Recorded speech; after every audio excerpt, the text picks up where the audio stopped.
Hello, everybody. Welcome to episode 470 of the RV podcast.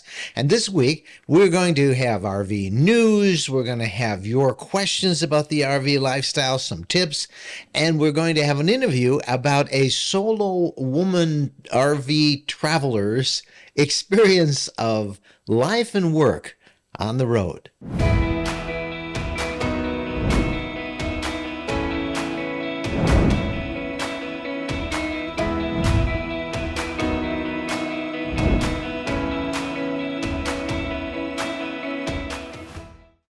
Well, hi, everybody. It's great to see you this week. And if you are watching on YouTube, you know that the chair next to me is empty and that my lifelong traveling companion and my bride, Jennifer, is not with me this week.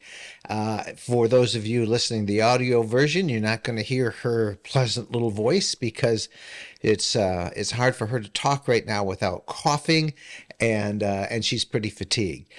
Just to get that out of the way so you know what's up, if you remember the last time we talked, we mentioned that we weren't going to be on last week because Jennifer had what was supposed to be routine medical procedure. And it was supposed to be an outpatient, but it's actually the scheduling was such that we couldn't record the podcast. We had to get to the hospital, which was across the state from us here in Michigan. And it was supposed to be no big deal, right? Routine, 1% complication rate. That's what they said. So we went, and Jennifer's a 1%er because not only was there a complication, but it was a pretty major one. In the midst of a little procedure, I guess no procedure of the heart is little. This was a heart ablation in which they use kind of like a microwave catheter or RF catheter that sort of burns a spot in the heart that was producing a rhythm that was not a healthy rhythm, not a consistent rhythm. And it's called an ablation, and that's what you're supposed to have. It sounds, I guess, like I say, everything in the heart is complicated, but it's a pretty routine procedure that was supposed to be outpatient. Well, in the process of this routine procedure, somehow the team that was performing this perforated her heart, and when I asked, what does that mean? It means they punched a hole in her heart by mistake. And as a result, there was quick and massive blooding. Her blood pressure dropped precipitously to a dangerous level. They had to drain that blood out. And she was on a ventilator for 27 straight hours. And this routine procedure ended up being anything but, and she was in intensive cardiac care at the hospital for most of last week. I brought her home over the weekend, and she is weak and fatigued, but in pretty good spirits from having that ventilator down her throat. She has a really bad sore throat and kind of a cough, an irritating cough from that. That's getting better every day. Bottom line is we expect her to be back with you next week, but she is not here this week. She was going to come down and just look at the camera and stuff, but she really does get tired very quickly. She did lose a lot of blood, and that's got to kind of get built up. And anyway, it was a heck of a week. So that's why Jen is not here. And I think it's the first time when I first started this podcast, 8-9 years ago, I did, I think, 3 or 4 episodes alone. And then she joined me, and she has been with me ever since. So this is the first time in years that she has not been here. But hopefully she'll be back next week, and that's our plan. It is now November. One more month till December, and then it's the holidays, and then it's the start of 2024. This is prime time for many RVers to start making their trip south or southwest to get in snowbird territory in those states where it doesn't get below freezing and there is sunshine. There's usually 2 big waves. One of them is right around and just after Halloween. And that's the one that it starts in early October, and then it really picks up after Halloween, and then that tapers off in mid-November. A lot of people elect to stay with family and near home bases during during the holidays, Thanksgiving and Christmas.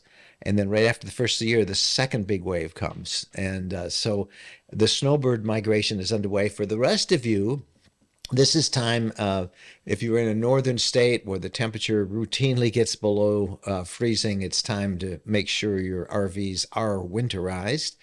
In fact, we're doing that with our RVs next week. We will probably get both of them winterized. And we still camp. We camp every month of the year, but in the very cold months, if we're in the northern climates, we camp with it being winterized, and we bring our own water, our own drinking water. That's about the biggest challenge that there is to using your RV in the winter. We're working on a book on winter camping, which we hope to have out within the next few weeks. And if you've never tried winter camping, we urge you to do so. It is a lot of fun. Speaking of a lot of fun, the RV Lifestyle Facebook group is approaching now 250,000 members. Can you believe that? It has become a great source of information and advice and tips for people new and old to the RV lifestyle. Wendy Boyer is the community manager for our Facebook group, and she heads up a team of moderators who help keep everything helpful and on a happy note. And she files for us every week the social media buzz, what people are talking about on our Facebook group. Hi, everybody. Sharon and Terry were camping last week in Tennessee when they saw a really unique travel trailer, snapped a picture of it, and shared it in the RV Lifestyle Facebook group. So this travel trailer looked like a big steel metal can of beans. And the reason why is it was part of a promotion that Bush's Bean ran over the summer, where the winner of this contest got a free camping trip in this particular travel trailer. So this picture got everybody talking, and it was a really fun post to read. Some members of our group had actually entered this contest. I mean, a free camping trip in a can of beans travel trailer. I mean, how fun is that? And others just, had different comments about it. And one of my favorite was someone who said, "This gives new meaning to the phrase living in a tin can." Isn't that true? And then next I'd like to share with you a post from Mary Lou. So Mary Lou said, "What 3 things do you carry in your RV? An air fryer, a crock pot, and a..." So Mary Lou was trying to remember a post that she had seen previously where someone had said there were 3 things every RVer should carry for their kitchen. And she remembered the air fryer, she remembered the crock pot, but she couldn't remember the third item. Well, this also got hundreds of people talking, and it was really fun to see what people considered essential. We got some Instapots, some griddles, some portable grills. An ice maker was a really common one, but my favorite was a coffee maker. To me, that is essential. And then finally, I'd like to share with you a fun post from Karen. So Karen said, "What are some phrases you wouldn't understand unless you were an RVer?" I'll go first. "A Class A toy hauler just arrived. It's massive." So this post got hundreds of responses as well, and people just had a blast sharing these phrases that RVers use all the time without thinking twice about it. And some of them were, "Fill the honey wagon and dump," "Plug in the watchdog," "Don't step on my stinky slinky," "Boondocking at the Cracker Barrel," and on it went. Again, super fun post, and it does make you realize RVers, well, we have our own language. That's it for me this week. I'm Wendy Boyer, and I'll see you over at the RV Lifestyle Facebook group. All right. Thanks, Wendy. Always fun to listen to what everybody's talking to. And if you're not a member of the Facebook group, just go to rvlifestyle.com/Facebook and you can join right up. All right. When we come back, we have a great interview with a woman who has lived alone and traveled alone for some time now. She works and travels all by herself in her RV. And she just has had a great experience out there and is going to share a little bit about life on the road, working and traveling and enjoying it all for a solo traveler. If you've ever wondered about how that works out, stay tuned. You'll hear about that interview. Right now, we're going to take a quick break. I want to tell you about some new property that is going up for sale in Tennessee, not far from where we bought. If you know, 2 years ago, right about this time, Jennifer and I bought 5 acres in mid-Tennessee at a place called the Woodlands. And over the last 2 years, the Woodlands had a lot of other pieces of property. And like us, RVers from around the country bought hunks of land, and we've got quite a community going. But that project sold out. And we're happy to be able to tell you that the same company that developed that Tennessee Land and Lakes has now developed another project very close to the Woodlands, about 20 miles, 20 miles, I don't think it's 20 miles, but maybe a 20-minute drive away from where we are. We got a tour. You can find that on our YouTube channel if you go to our RV Lifestyle YouTube channel.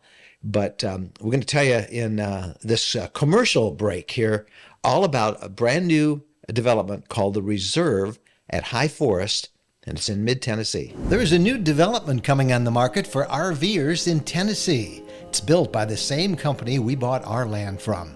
We just went to look at it, and it is amazing. Mountaintop property, great views, big woods and trails close to the Buffalo River, like our property. Gorgeous countryside. It's only a few minutes from the Natchez Trace Parkway and an easy drive to Nashville. These are big properties, 5 acres and up, and the prices are great. There's even financing. We are really happy with our property. These guys do a great job. It's hard to find acreage where you can have an RV full time, especially in popular destination spots. This is your property, your way. There's electric and high-speed fiber optic internet. No more crowded parks or reservations. You can stay as long as you want. Go to rvlands.net. That's rvlands.net. Okay, now the next sale at the Reserve at High Forest is coming up on Saturday, November 18th. And you can get more information or you can book a tour. Go to rvlands.net. That's rvlands.net and find out all about that. Well, for years, Terry Rostberg worked as the executive director of a hospice company. Now, you can imagine what a stressful job that was. And she saw many people at the end of their life and got a chance to talk to them. And she said not one of them wished that they had worked more. She said many of them said they waited too long to retire. And she was determined that that would not happen to her. So Terry retired at the age of 57, and she set out to explore the country in a 21-foot 2016 R190 popular road trek, small little camper van motorhome. And she was used because she was not getting Social Security at the time, so she had to find some work. And so she worked as a volunteer and then as a work camper at various places around the country, from Yellowstone to Grand Canyon to Alaska to a Whooping Crane Refuge in Texas, other places. And she's been all over and she's enjoyed every minute. We get so many questions from potential solo travelers, people who want to travel, but they're alone, or maybe they have a pet with them. And we just thought, after meeting Terry at our recent Music City meetup that we had in Nashville, we just thought it'd be very encouraging to have her come on the podcast and share a bit of her story with you. So welcome to Terry Rostberg. So tell us about why you decided to retire early, and was it really because of what you saw in your hospice work? Well, people would reflect on the end of their life, and you never ever heard anybody say, I wish I'd have spent more time working. Yeah. Usually it's travel plans. They may be retired at 65 and were planning to travel and then got a cancer diagnosis. I was even seeing some of the people that I've worked with get cancer, and they were younger than me. So yeah, I just, wanted to have a good work-life balance and didn't want to have any regrets. So I figured I could always go back to work. Well, I'm curious because you kind of have worked all the way through this, but oftentimes as a volunteer. How did that come about? Well, sometimes people do say, when are you going to retire? And I said, I am retired. This is fun. This is my hobby. This isn't work to me. And most people that do work camping, I don't think feel that it's work. They're going places they enjoy going. I feel like I'm living places I could never afford to live otherwise. I mean, unless you're working a full job with the Park Service, how do you enjoy, that beautiful environment of the national parks besides work camping? So, I mentioned some in the intro, but tell us about the places and how you discovered work camping in the first place. well, I did, I'm a researcher, so I did a lot of research, watching shows like yours, reading some of the escapee news articles. Anytime I would come across someone, I would ask them, where they've been, and just kind of made a list in my mind and on paper, and went back and researched some of the places. Also looked at places I wanted to go, and then would Google, volunteer, and sometimes things would come up. Heard about volunteer.gov, workcamping.com, Cool Works, just explored all of those and picked out the places I wanted to go. What kind of stuff have you done and where? My very first job was a volunteer at the national park in the winter at Grand Canyon South Rim. And I was a volunteer with the National Park Service doing interpretive talks and working at the visitor center at Mather Point. And I kind of applied on a whim thinking, oh, there's all sorts of kids that are just out of college that have degrees that, would be more interesting than mine for a National Park Service. But I got the call and figured, well, this must be a sign it's time to retire. And I went ahead and did it and enjoyed it thoroughly. Tell us about your family a little bit and how all this came about, because you are a solo traveler at this point, I right? am. Mm-hmm. Yeah. Um, I guess I've always enjoyed traveling. Out of college, I lived 10 years in Hawaii, and then went to Iowa, and then I've just always enjoyed traveling. When I was growing up, we'd take Sunday drives, and that was always kind of a highlight of my week, to take Sunday drives with my mom and dad and sister. And they're both gone. I had actually started looking into road treks when my mom was ill, thinking that it would be kind of a traveling kennel while I was taking care of her, because she couldn't have pets in her apartment. So, I had a golden retriever at the time, and the golden retriever and my mother both passed before I started traveling. But that's kind of what got me researching this whole new lifestyle I knew nothing about. Do you have a sticks and bricks place that you return to every year, or are you on the road all the time? I have no sticks and bricks. My house sold in Wisconsin, and after a couple of years, I heard about the Escapee Co-op parks and put my name on a waiting list for that. So I have a RV lot that's rented out when I'm not there, up in Chimacum, Washington, near Port Townsend. Do you have a route that you travel every year? No. Mm-mm. So Um, right now you are in at the back of a Cracker Barrel. You told me in Tyler, yes, Texas, yes. and I saw you 2.5, 3 weeks ago at one of our gatherings in Nashville, Tennessee. Hmm. Where have you been, and what are your plans? Where do you go from here? Well, I stayed longer in Nashville because I heard Garth Brooks was going to be at the Opry. So I went and saw Garth Brooks in a tribute. It wasn't, he just did 3 songs, but still that was a good thing. So I wanted to stay for that. I had also gone to an open mic in Leaper's Fork, which I discovered when I came off the Natchez Trace totally by accident, this cute little town of Leaper's Fork, Hmm. and made reservations for the open mic there. So some of the destinations that attract me are music destinations, certainly national park destinations. I'm not a big hot weather person. Um, and I don't always go south for the winter, because having a house in Wisconsin, Washington, to me is, a piece of cake. So, So tell us, then you also do a lot of work camping. So how do you balance the travel and the music festivals with work camping?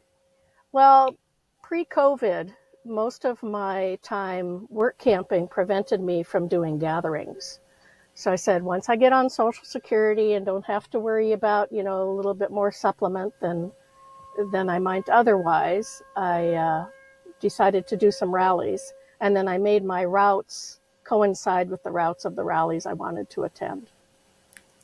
Yeah, the questions I get often from people who will be a solo traveler is, do you get lonesome? Do you get lonely for family or friends? Or after you've been doing this now for long enough that you probably have a network of friends all across North America. But talk about that loneliness part that stops a lot of people from going. Well, I've been single most of my life, so I guess I'm used to being solo. Someone who has recently lost a husband or something, it might be a little more difficult for them. But I do have friends everywhere. In fact, right now I'm on my way to visit a friend in near Dallas, and we're going on a cruise. And I met her work camping. So, I do have friends everywhere. There's a solo road trekker group. I email them. Sometimes I'm planning solo gatherings with them, and it just doesn't seem to be an issue. I always find something to do, and I'm not afraid to go to a concert by myself. So, What are the advantages of work camping, and how does that help with people who want to be on the road a lot? And tell us about some of the favorite things that you do when you work camp. well, you were talking about loneliness. There's a sense of community, I think, among work campers. In general, if you're, just at your work camping location, but also kind of researching future work camping. And sometimes people will do work camping gigs together. My friend that I'm seeing in Texas here is someone that I wanted to go back and work a second time with in Medora, at Medora Campground in Medora, North Dakota. So, there's a nice community there that, helps you keep from maybe getting lonely on the road and connecting for, future adventures. I know that campground because I know the Medora concert that they do every year, that amazing musical that they put on. And that campground is like a stone's throw from there. So, Yeah. what do you do when you work camp? You say there's all these different jobs that you can do, and I think when people think work camping, they think they're going to be cleaning out toilets. I guess that's probably part of the job, but Yeah. but what are some of the other jobs that you have done? What's your Yep. favorite ones? A lot of people think campground host, and I don't like doing campground host. I've known that. I did it one time for a month just to help somebody out. But, they kind of expect you to hang around the campground, and I'm usually exploring the area when I'm not working. So, it's not the best fit for me. I'm not a big fan of cleaning restrooms. So, volunteer centers are my favorite. It's a nice learning environment. You also get to work with multiple generations. I enjoy helping people, learn about the area as I'm learning myself, and it's just a fun thing to do. You're on the road pretty much full time. What about breakdowns? And these are the questions we get from people say, "Oh, I'd love to do it, but I don't have any mechanical abilities." Uh, Talk about that a little bit, about life on the road and how a solo person handles all those things. Are you mechanically inclined at all, or have you had I to am learn that? not. Or yeah, I'm a big believer in preventive maintenance. So I get everything checked out before I leave on a big trip. Um, I didn't this is my second road trek. I had a 96 210 Popular, and it had 223 miles on it when I bought this one new. And I knew I didn't want to drive that up to Alaska. So I waited to go to Alaska until I bought my new rig. And I guess the worst thing that's happened is in Medora, when I wasn't working there, before I started working there, my alternator went out when I was at the national park there at the Cottonwood Campground, and stopped at the little gas station there. And it's like, Mayberry RFD, the sheriff's playing cards, with the folks in the little gas station. And they took me over to the shop and got a battery that would take me where I needed to go, and made arrangements for a mechanic kind of out in the middle of nowhere to put in my alternator. So, the RV community is friendly. The people that, are working in tourist destinations like that are friendly. Small town America. I love it. Small town America too. So. Yeah, it is great. What's your favorite thing about life on the road? Seeing new things all the time. I'll have a route planned and I'll see something that looks of interest and it'll take me totally in a different direction.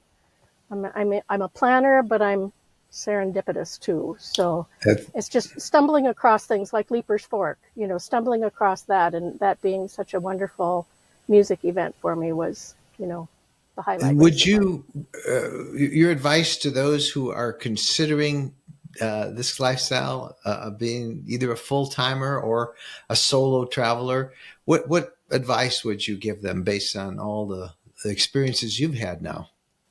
Well, I'd say if you're hesitant, start close to home.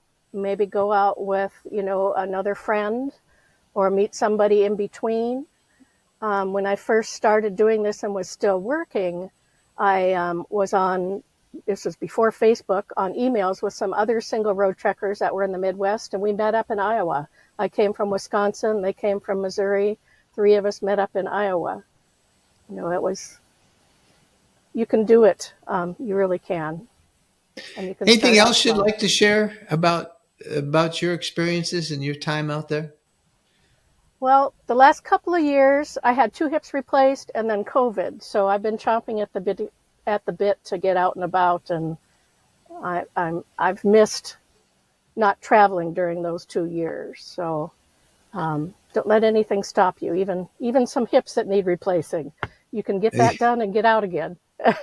And get back on the road. Well, it was a delight for Jennifer and I to meet you at Nashville a couple of weeks ago, and I'm delighted now that we get to introduce you to our whole audience, and we look forward to seeing you on the road again sometime this year. I'm sure we will.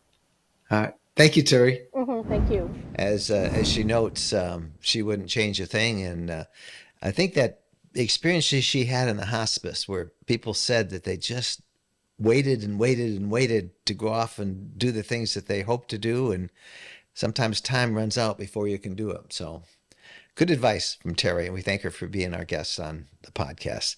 Hey, if you know somebody that we should talk to that you think would be a good interview in the podcast, by all means, send us a note. You can reach us at Mike and Jen at rvlifestyle.com. All right, when we come back, the RV news of the week. The one thing that can ruin a perfect RV trip is a bad mattress. And believe us, we know. Over the years, we've tried many, and we have found them all wanting until now. Now, we sleep on the RV mattress by Brooklyn Bedding. Quite simply, it's the best we've ever slept on. We chose a queen-size Aurora Luxe medium firm mattress that arrived tightly rolled in a box. All we did was put it on the bed, unroll it, and wait for it to recover from the compression.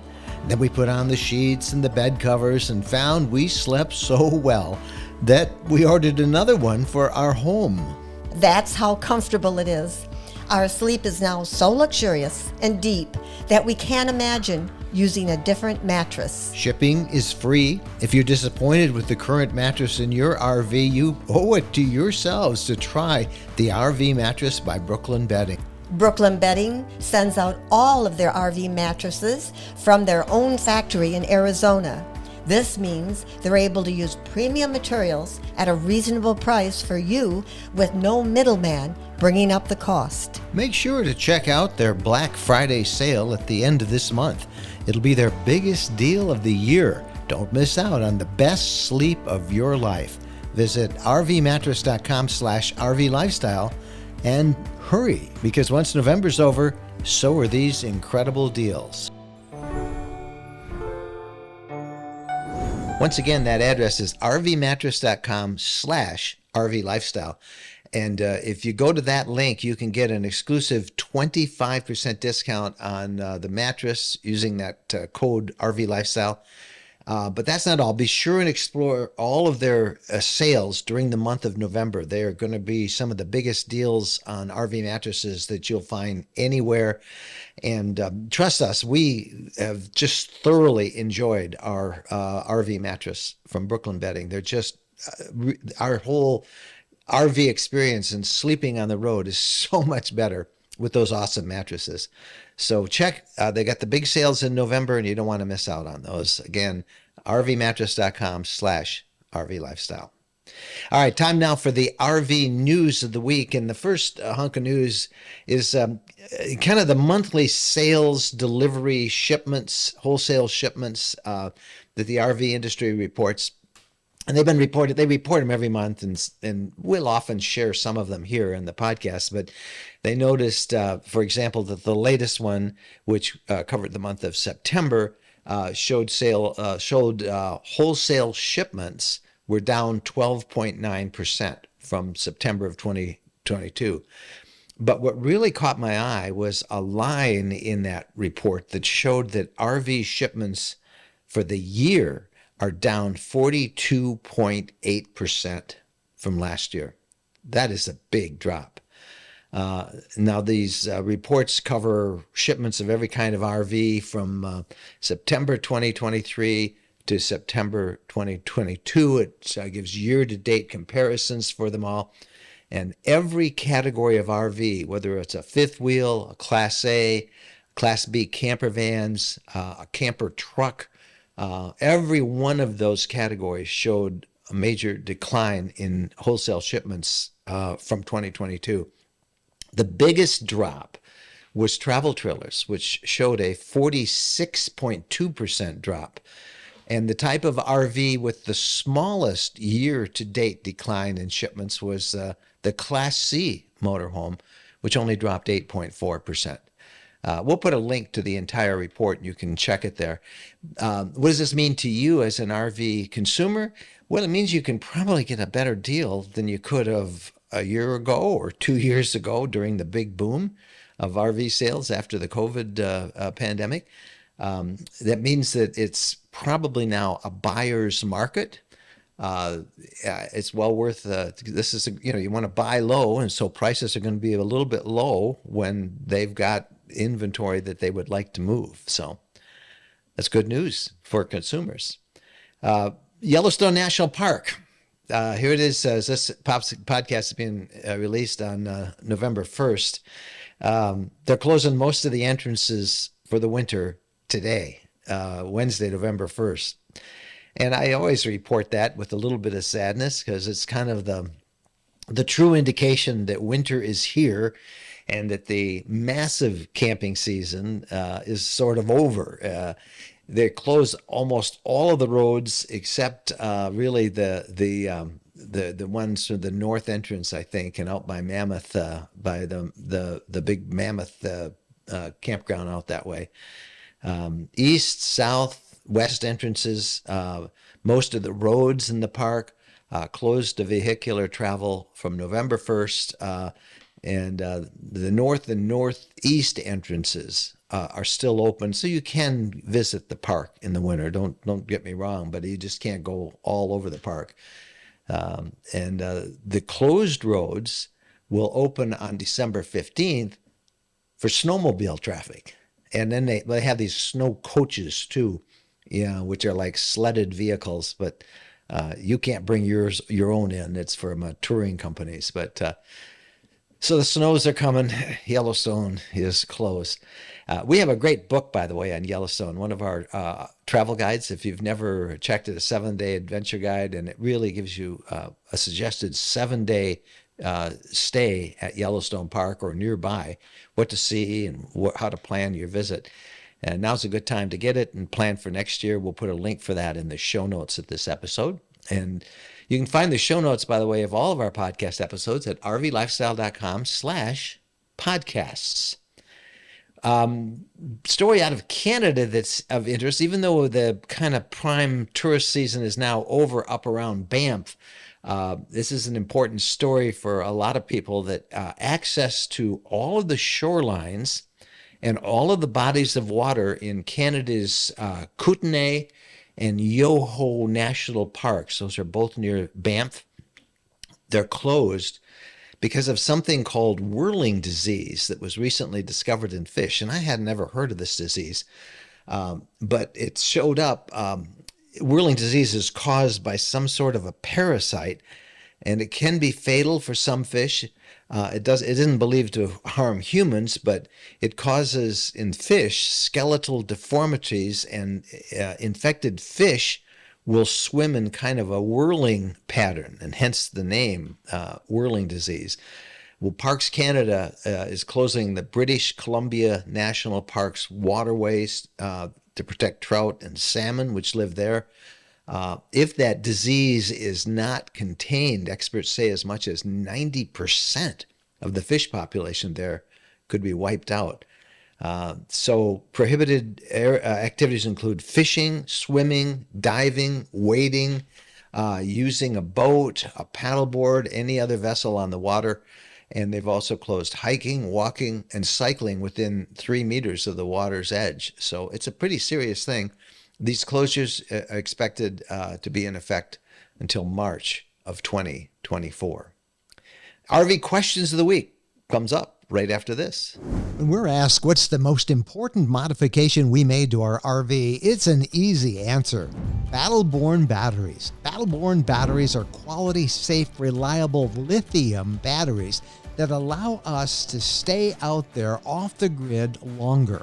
Lithium batteries charge faster, they charge fuller, they're longer lasting, they're maintenance free, and Battle-Born batteries are protected by a 10-year guarantee. Now in our case, they just dropped into the existing AGM batteries that we have, and they'll probably be the same on your rig too. Battle-Born battery experts can get those in your rig just like they did with ours. They can also match you up with the right cabling, the inverter, the charger, the solar controller, everything.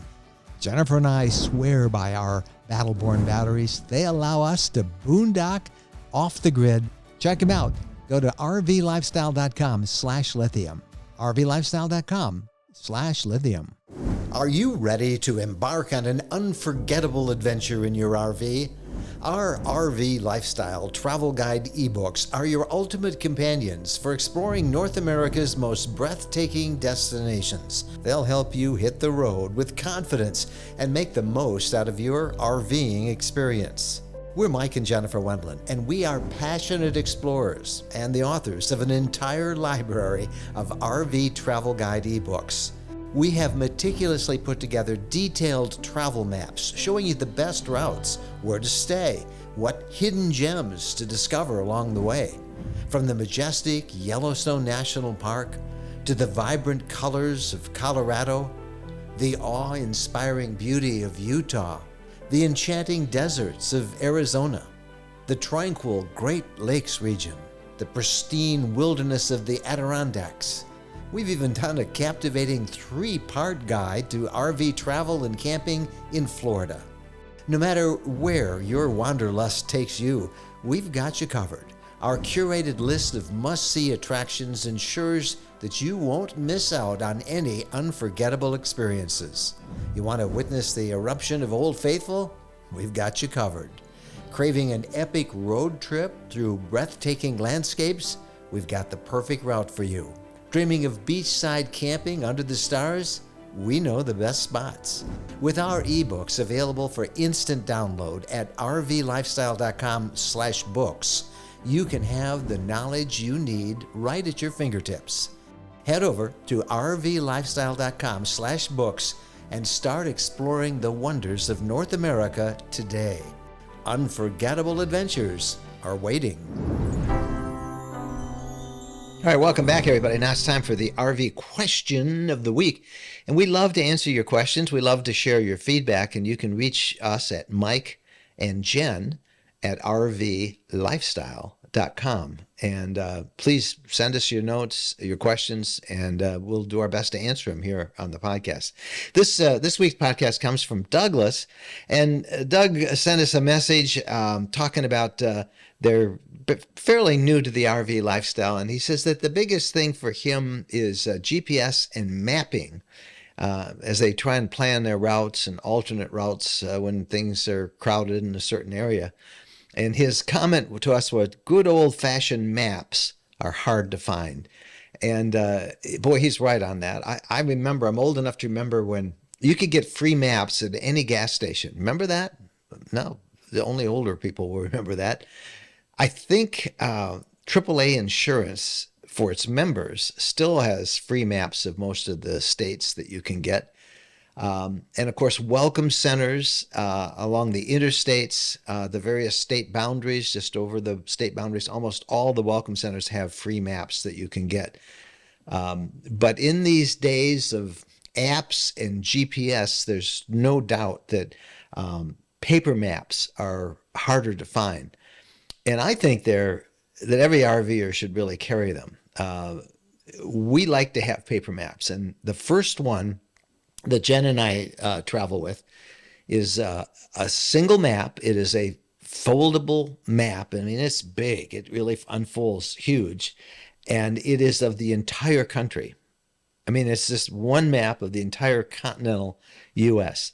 And it's pretty amazing that this map is there. We've bought and worn out, I think, 3 of them over the last 12 years, maybe even 4, because we like to get them and we draw our maps on them, our routes, and we plan out showing a little legend how far, 330 miles, which is what we try and keep our travels to. But we really like that map. For one thing, it allows you to see the entire country at once, and thus you can see your entire route all at once as you plot it out from whatever city you're departing to your destination. And I just think that's really helpful. You hold it in your hand and you can actually see and look around it. There's so much you can see in a map when now this is a big map. And you want to have your reading glasses on to look at it, but it shows all of the interstate highways. It shows national park boundaries, cities, points of interest, airports, all that stuff, and it's very helpful. But I also want to tell you there's some other maps that we recommend. Amazon also will let you buy individual maps, and they're good Rand McNally quality maps of each of the different regions of the country. Similar to that big one that folds out for the whole country, there's some that'll fold out for the central states, for example, or the western states. And you can get those if you want to have a little bit more detail on one map that shows everything. And they have individual state maps that you can also purchase on there. So if you know you're going to go through 7 states and you want them, you could order those. It becomes a pretty good price, if you have to buy $7.99 for every map. But these are excellent maps. What I recommend instead of that is the Rand McNally Large Scale Road Atlas, and it's a spiral bound booklet but it is large scale, so you can really see everything. I think most states cover 2 pages on it. And it's very easy to carry all of that. It's got all of the states. It's got extensive mapping for Canada and Mexico as well. It shows all of the national parks, major metropolitan areas, so you can plot your way around them. The 2024 edition just came out, and I'll put a link to that also in the show notes for you. It's large scale because it's about 1/3 larger than the traditional spiral bound road atlases that you get. We just think that extra 1/3 larger size makes it much easier to read. That one costs $23, I think, but still it's we buy that and we have the main foldable one, and that seems to be all we need. And we just really like having a paper map backup, like our question writer Douglas mentioned. It's just it gives you a sense of peace of mind. Something about holding it and looking at it physically, your route. And the way we use them in practical use most of the time is we may be on a freeway and suddenly there's a massive traffic jam. So I'll quickly pull it out and we'll look and we'll plot, if we can, an alternate route around that. We'll see, we can get off here, we can pick up this state highway, go this way. And we've done that numerous times. You can do some of that with GPS, but GPS is far from foolproof, and having that paper map really does give you a. I'd like to be able to see the whole picture at once and not have to be trying to drive and push screens. And same with Jennifer. She holds the map and does the navigating, and I just follow her directions. Anyway, we'll put links to all of these maps on the podcast show notes, and you can find it at rvlifestyle.com/podcasts, and then check that out. Okay, that's it for this week. Jennifer, I hope, will be back with me next week. She's doing well. She thanks you for your thoughts and your prayers and the many well wishes that she got. It was a very traumatic week for us last week, but it's good to be back. We're not going to be able to do as much traveling for at least a month or maybe a little bit longer, and that kind of puts us up around really Thanksgiving, pretty much before we can get back on the road. But I've got about 10 videos I have to edit, and we've got some books to write, so we'll be plenty busy. We'll see you next week on the podcast. And as my lifelong traveling companion, my bride Jennifer always says, happy trails.